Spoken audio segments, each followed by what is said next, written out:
Сэмбэні хундыты харакшыт. Мунодырго турухи хылын гыжыдам жулгынга шины багла и хилхымны.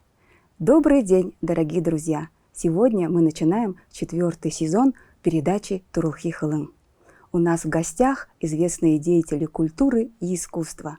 С ними мы будем говорить о бурятском языке, о его прошлом, настоящем и будущем, а также продолжим наши уроки бурятского языка. В этом выпуске автор программы Байырма Раднаева встретилась с известной молодой художницей Саяной Хомановой. Сейчас вы посмотрите интервью, а затем мы разберем ее реплики. Вот какая ваша история с бурятским языком? Вы не говорите, как так получилось, жалеете, не жалеете? Вот вообще. Ну, какая история?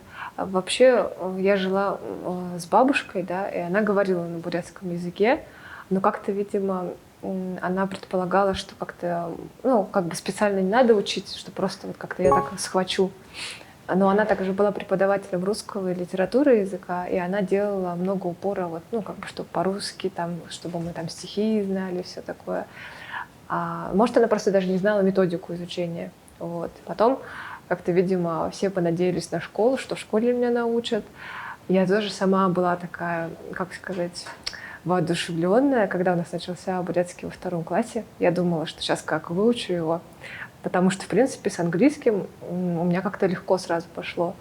Но проблема, мне кажется, именно в методике. То, что это были очень такие скучные занятия, там я просто засыпала и, в общем, практически ничего не помню.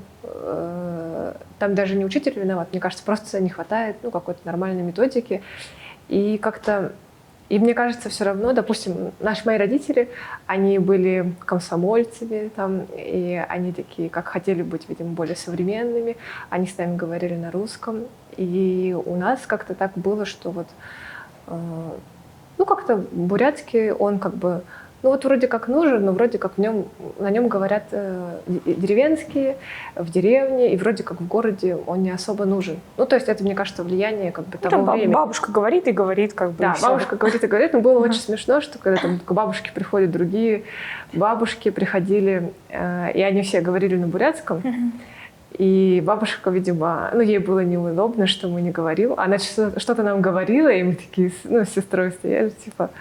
Да. Ну и как-то вот так вот и не получилось. Хотя потом она очень жалела.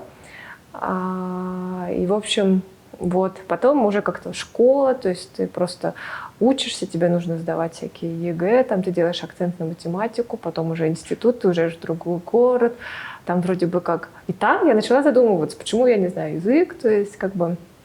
Потому что периодически я знакомилась с ребятами, они спрашивали, а там, ты же бурятка, там, ты что-нибудь можешь сказать на своем языке? И я так, ну, как бы, нет.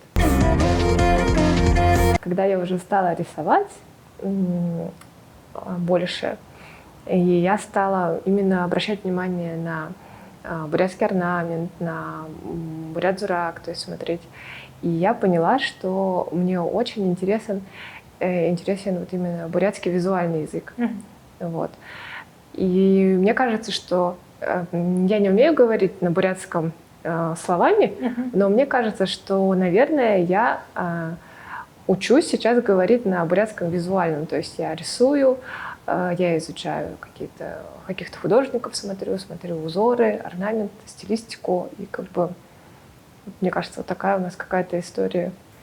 А как вы думаете, если бы вы знали свободно бурятский, как бы вам это помогло? Вообще было бы очень классно. Мне бы это помогло. Ну, как известно, если человек знает 2 языка с детства, он легко учит другие языки. Мне кажется, это бы помогло мне изучать другие языки. Как бы, ну, это было бы мое преимущество. Потом мы какое-то время жили в Монголии, и я видела, что если, допустим, люди, которые знают бурятский, они очень быстро вообще вливались во всю культуру, у них появились друзья. А я в Монголии как-то ходила в основном одна. И, допустим, если даже встречаешь русскоязычного человека, не факт, что он тебе подходит только потому, что он знает этот язык. Ну, также многие книги какие-то, я бы хотела их на родном языке читать, и песни бы хотела бы знать какие-то. бурятские. Мгм. Вот. А вы учите язык? Я, к сожалению, так и не учу его, но я думаю, что это... Я не знаю даже, как это исправить. Это моя лень, плюс моя несобранность, плюс нехватка времени. И ну, вот я себя единственная, как бы, как сказать, обнадеживаю себя тем, что я изучаю бурятский визуальный язык. Мгм. Вот. А есть смысл сейчас учить язык? Ну вот, понятно, что прям в совершенстве все равно как бы не владеете, да, там как там кижингинские буряты, да, ну, допустим, с Кижинги, с Максахон, допустим, свободно говорить, так, ну, вряд ли получится, наверное, да, ну, с учетом там занятости, работы и так далее, но есть смысл учить хотя бы там какой-то базовый уровень, там, я не знаю. Ну, я думаю, что да, потому что, опять-таки, я езжу иногда в Монголию, и я хочу знать и бурятский, и монгольский, чтобы, в принципе, как-то ну, уверенно представлять вообще себя. Как бы, да, поэтому я думаю, что надо заняться этим все-таки вопросом. Вообще, на самом деле, я хотела, как раз-таки, я думала, этим летом я пойду на курсы. Ну, как-то, так как я саяка-бабаяка, я немного так боюсь куда-то ходить. Вот. Я в основном сидела дома, прям ответственно, очень так в карантин.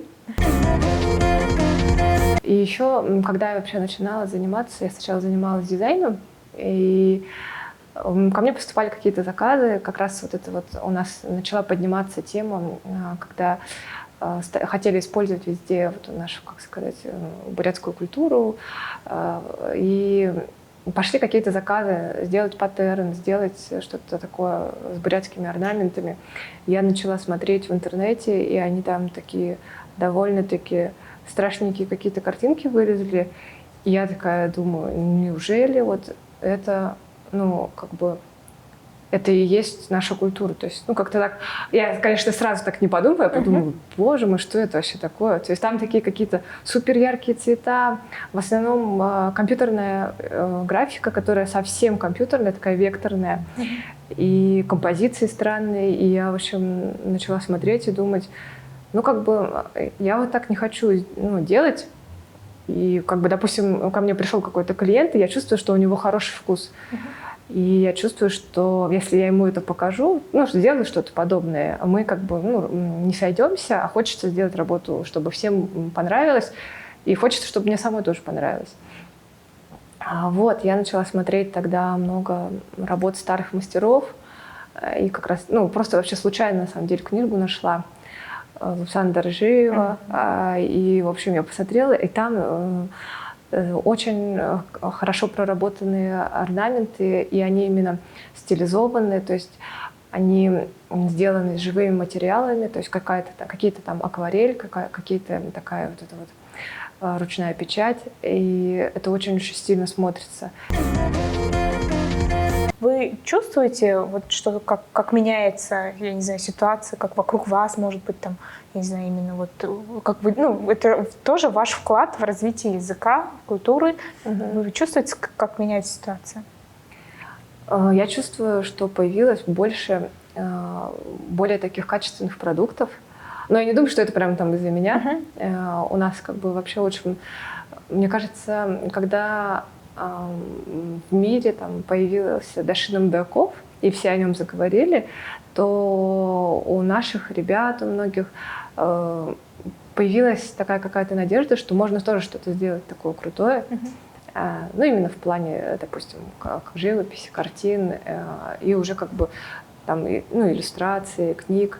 Вот. Ну, иногда мне пишут какие-то мои подписчики или друзья пишут, что вот многие как бы просто купили книгу, но особо, допустим, даже могут и не заниматься, но так иногда читают что-то. И то есть, и вот девочка говорит, вот вроде у нее дочка раз показала на зеркало и говорит «Тали». Ну, как бы, то есть выучила какое-то одно слово. Вот какие-то такие элементарные слова вроде бы запоминают. Но я думаю, что это хорошо в том плане еще, что просто хотя бы даже кто-то задумывается о том, что можно выучить. Когда появляются разные новые материалы, я думаю, это хорошо.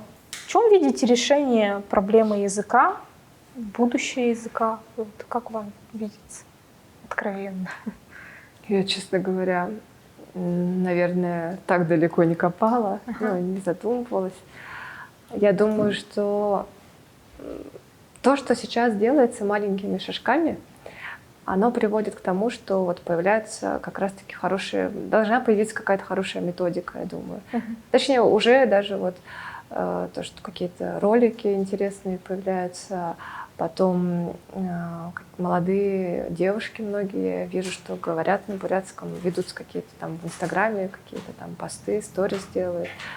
И мне кажется, что язык, он должен вплетаться в нашу современную жизнь потихоньку, и тогда, может быть, удастся его сохранить. А сейчас давайте попробуем оформить на бурятском языке то, что говорила Саяна. Байырма спросила, какова ваша история с бурятским языком? Бурят хылынте хавате тане тухы ямыр выгыжы Байырмаға асухыды, Саяны жише дыры имы болны. Моя история с бурятским языком такая. Бурят хылынте хавате мини тухы имы. Жишень, например, я изучала бурятский язык в школе, но практически ничего не помню. Би бурят хылы хургулида узоб, харин юшье хананы лып. Я начала задумываться, почему не говорю по-бурятски. Юнды би бурят хылы мыдны вывип, ыжы бодажа и хилеп. Когда я стала рисовать, стала обращать внимание на бурятский орнамент. Зурыжа захалхада бурят уғылзыда анхрла хандулжа и хилеп. Я поняла, что мне интересен бурятский визуальный язык. Намда бурят зурыға хылын ихы хонер хылтай гыжа элгоп.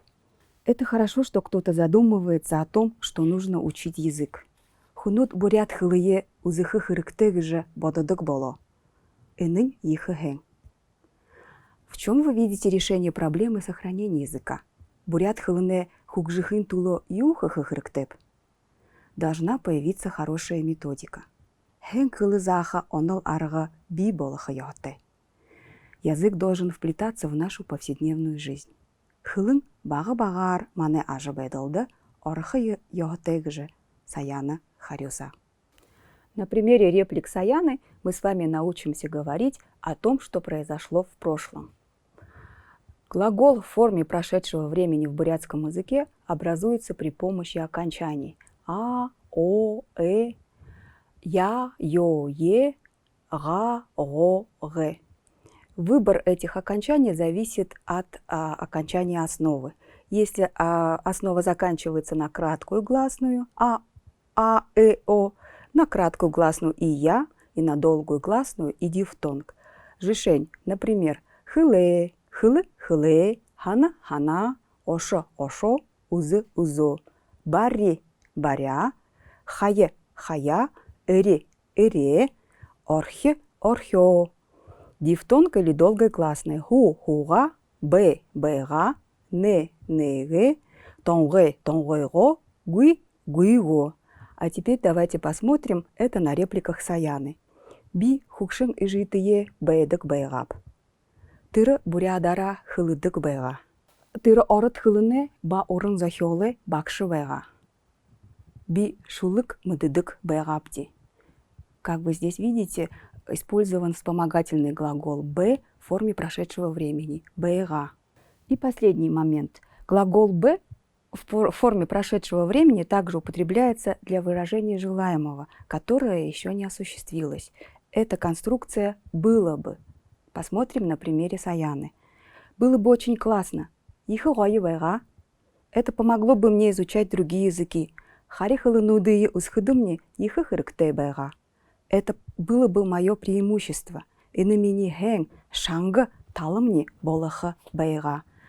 У меня было бы много друзей в Монголии. Монголда олың нухытте болаха байгап.